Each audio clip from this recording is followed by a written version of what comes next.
sky me, where brains go to broadcast. Welcome back. We're about to embark on an essential exploration today, really digging into something fundamental, the art of argumentation. It's a skill, that really separates just taking in information from truly understanding and, well, engaging with it. It truly is. It's such a foundational tool, Yeah. intellectually speaking. Vital for anyone really looking to navigate information confidently, form opinions that hold water, and just grasp how knowledge itself actually develops. Yeah. And what's often missed, I think, is how arguments are just woven into everything we do. We're constantly engaging with them, often without even clocking it. Exactly. So our mission today then is to unpack what an argument really is, why it shows up everywhere, and how getting a handle on its parts can sharpen your thinking, your communication, your decision-making, really in all parts of life, not just, in school or work. Now, when we say argument, I think a lot of people immediately picture like a fight, a heated disagreement, raised It's voices. confrontation. Yeah, exactly. But that's a pretty narrow view, isn't it? In its most powerful sense, both academically and just, well, daily life. An argument is often just expressing a viewpoint and then backing it up, building a case for it with evidence. It's actually surprising how often this idea is just assumed in learning rather than being explicitly taught. We're kind of expected to just get that a lot of what we learn, even stuff presented as solid fact, has actually been debated pretty fiercely, or it's someone's specific take on the data. And that difference, that line between fact and interpretation, that's where the real thinking starts, isn't it? Totally. I mean, think about something like bloodletting in medicine. Historically, Oh, yeah.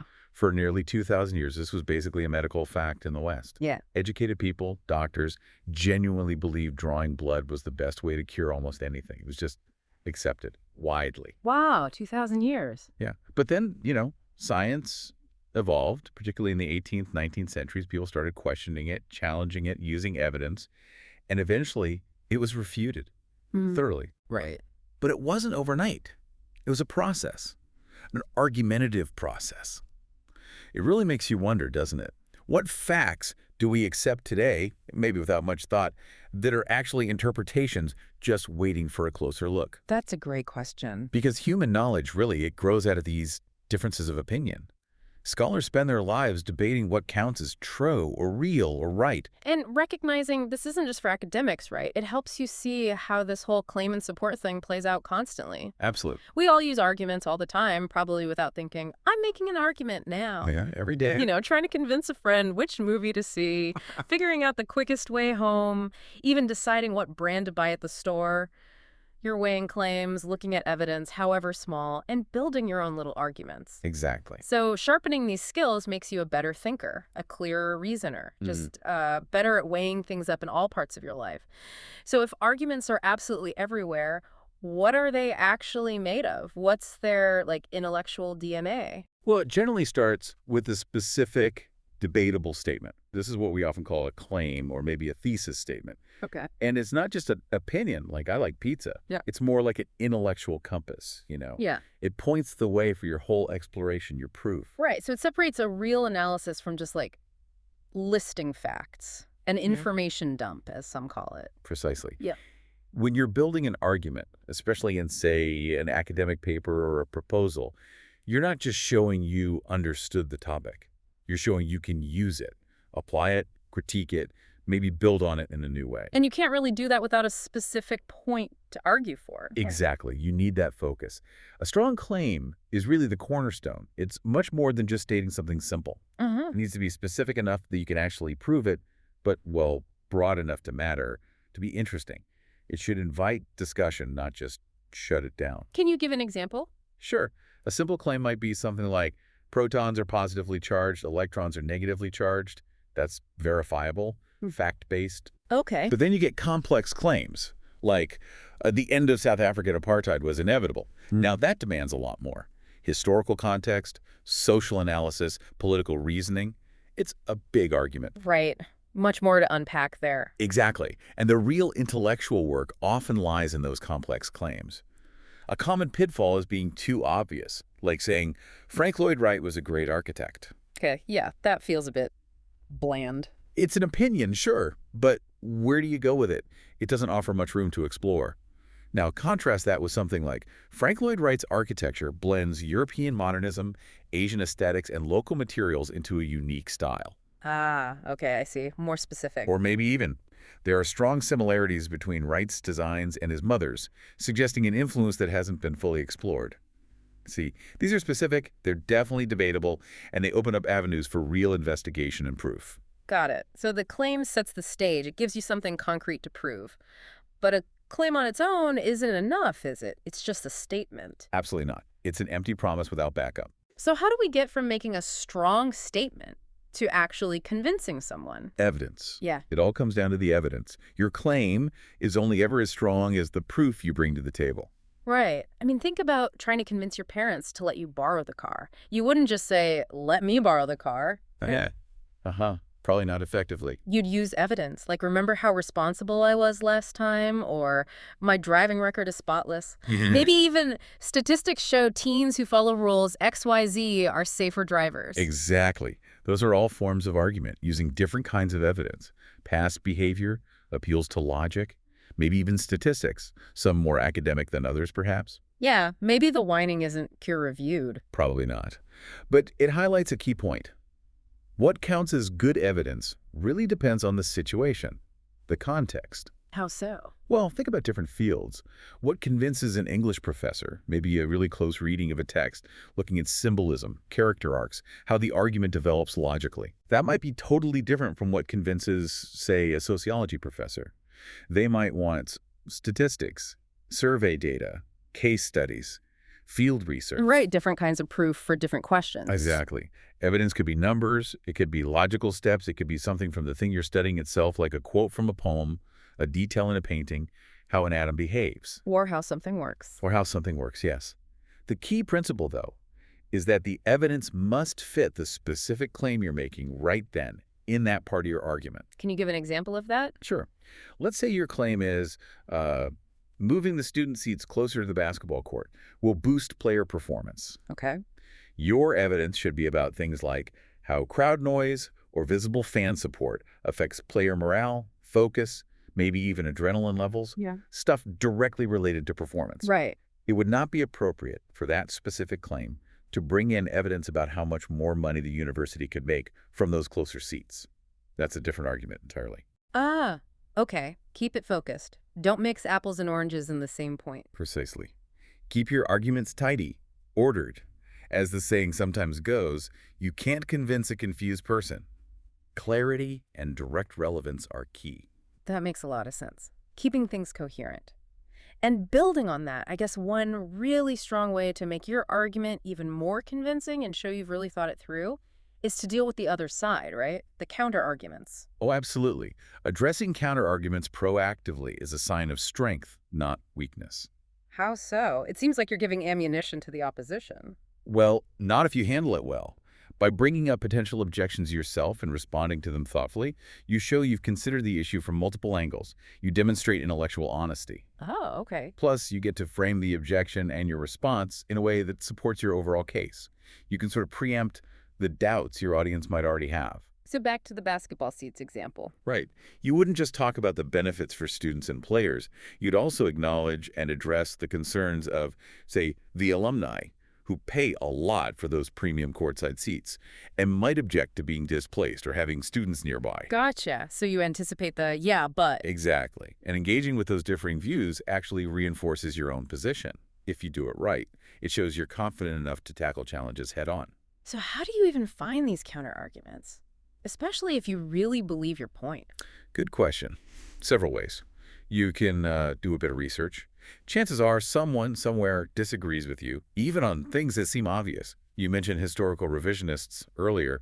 Some argue the Civil War never ended. Wow. Okay. Another way is just talking to people, friends, colleagues, teachers. An outside perspective can spot weaknesses or objections you missed. Makes sense. Or you could just actively try to imagine someone denying your claim. Force yourself to argue against it. If you argue cats are the best pets, they're clean and independent, imagine someone firing back, no, cats are messy and demanding. What's their evidence? Okay, so you play devil's advocate with yourself. Essentially, yes. Yeah. And once you have those counter-arguments, you decide how to respond. Do you concede a small point? Okay, maybe some cats are demanding, but overall, and explain why your main point still stands. Or do you reject it outright? The view is mistaken because, and explain why. Right. But here's a really crucial tip. Be charitable. Charitable. How do you mean? When you summarize the opposing view, present it fairly, accurately. Don't twist it or make it sound ridiculous just so you can knock it down easily. That's called a straw man argument. Yeah, seen that happen. Present the counter-argument in its strongest form. It shows you respect the complexity of the issue and aren't afraid to engage with real disagreement. I remember early in my studies, I kind of caricatured an opposing viewpoint in a paper. Oh. Yeah, my professor wasn't impressed, called me right out on it. It was a humbling lesson, but important. True intellectual strength means engaging with the best version of the opposing side. That's a really powerful point about intellectual honesty. And while you're thinking about counterarguments and how to be fair to them, there's another piece that seems critical but maybe easy to forget. The audience. Absolutely crucial. Often overlooked. I mean, we all kind of do this instinctively, don't we? You know how to persuade different people in your family. Maybe one parent responds to logic, the other responds more to an emotional appeal. Your sibling only cares about what's in it for them. You adjust your strategy, right? Exactly. You tailor the argument.